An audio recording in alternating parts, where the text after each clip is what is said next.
Montana homeowners have seen their property taxes spike several years in a row. For some residents, the burden is becoming too much to bear.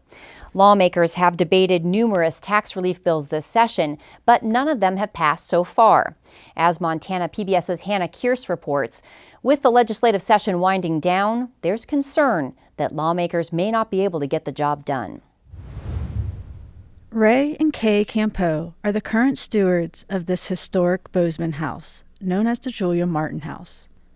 For over a century, this home has opened its doors to artists and community events, a tradition still alive today, as a violin lesson is underway in the living room. With a couple of loans, the Campeaus paid $24,000 for the house in 1967. They say they put most of what they earned as an art teacher and a librarian back into their beloved home over the years, maintaining the house and the community value that came with it. For a time, that meant the family of 7 lived with as many as 6 renters. One of the things that used to pay our taxes was we rented the basement.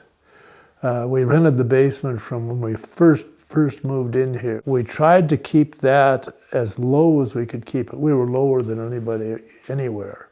So we kept it really low. As a matter of fact, we were recognized a couple times for having our rent so low. I think we have only raised it once, and we raised it a year ago. They still rent out the 3-bedroom basement, but it no longer covers the property taxes, which now are almost as much as they bought the house for. The last 4 or 5 years have been difficult. We retired in 1992, so our income is not going up. A little bit more in Social Security each year, and maybe cost of living increase in raised pension. But the taxes have gone up so much faster than our income that it's difficult. For residents on fixed incomes, the recent surge in property taxes is hitting especially hard. The state legislature is now grappling with what to do about this statewide issue. And although lawmakers have proposed a variety of potential solutions, each comes with its own set of complications.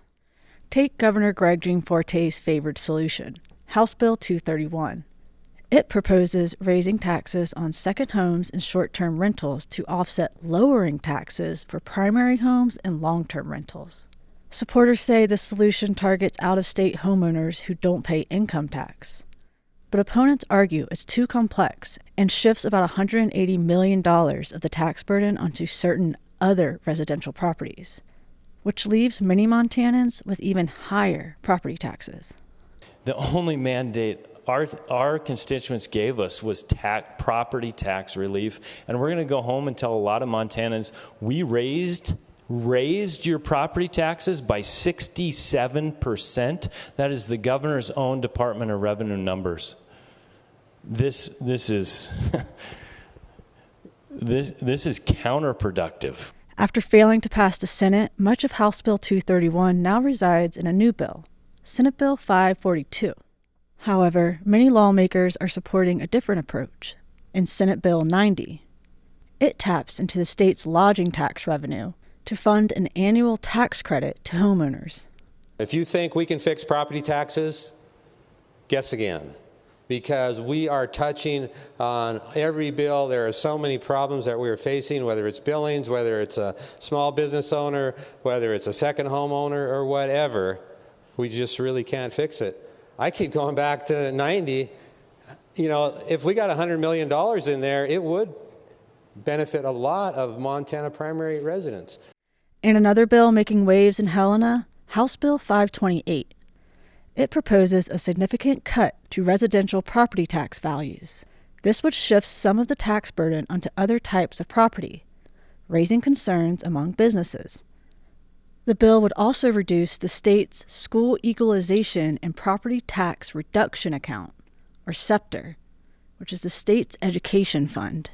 Our concern is primarily with unintended impacts in here, the mechanisms within the existing law. If you're going to make sweeping changes like this into the residential rate structure, you probably need to just go in and completely repeal the SEPTA account, because what will happen here is as those rates fall, the 95 mills are going to bring in less money, and as a result, the mills are going to be pushed out to local school districts. Residential property taxes have been increasing faster than all other types of taxed property in Montana for decades. A property tax system where residential values have been growing, especially in the last 2 reappraisal cycles, and at the same time there have been legislative decisions made to exempt other types of property, which essentially results in shifting that property tax burden to residential property tax payers.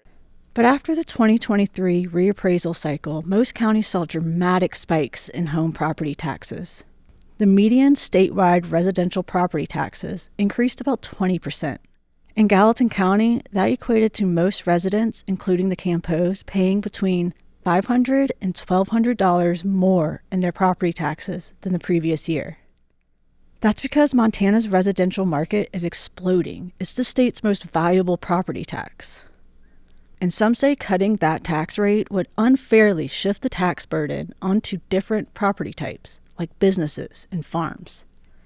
Well, we don't like the bills that take the residential rate much below 1%, because then you just have a huge disparity in dollars paid per dollar value amongst the various taxpayers. We don't like the split commercial issue because of the long-term effects that's going to have on medium and large businesses. And we're not just talking about huge business. We're talking about most of the major grain elevators in Montana. Business equipment property is increasing in value too, but not nearly as fast as Montana homes. Still, the legislature has cut business equipment property taxes 9 times in the last few decades.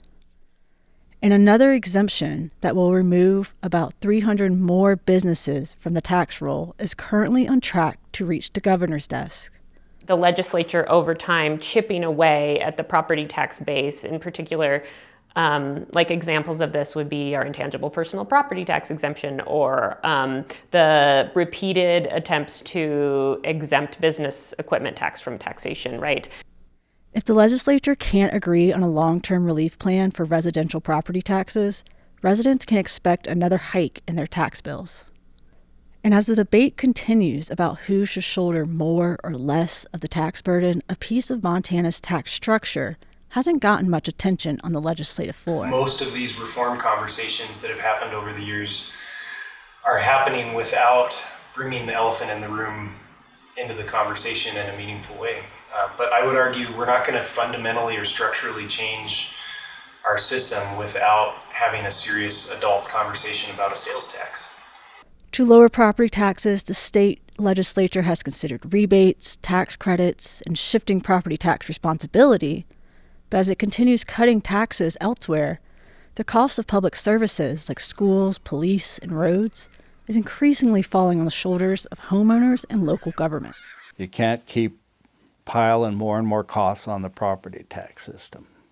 We need to finally bite the bullet and start looking at what's our economy. It's no longer a manufacturing, export, heavy industry economy that you can export the tax. It's people who live here have to pay the tax and absorb it. And so we have a tourist economies that coming on that we're losing our Main Street retail and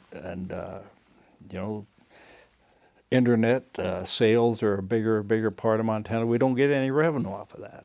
So we've supported that forever, some type of consumption tax and use that to relieve property taxes. But the last time a sales tax was put to the vote, Montanans widely rejected the idea. A sales tax property tax swap is regressive. It asks more from lower and moderate income families who spend more of their income on basic goods and services.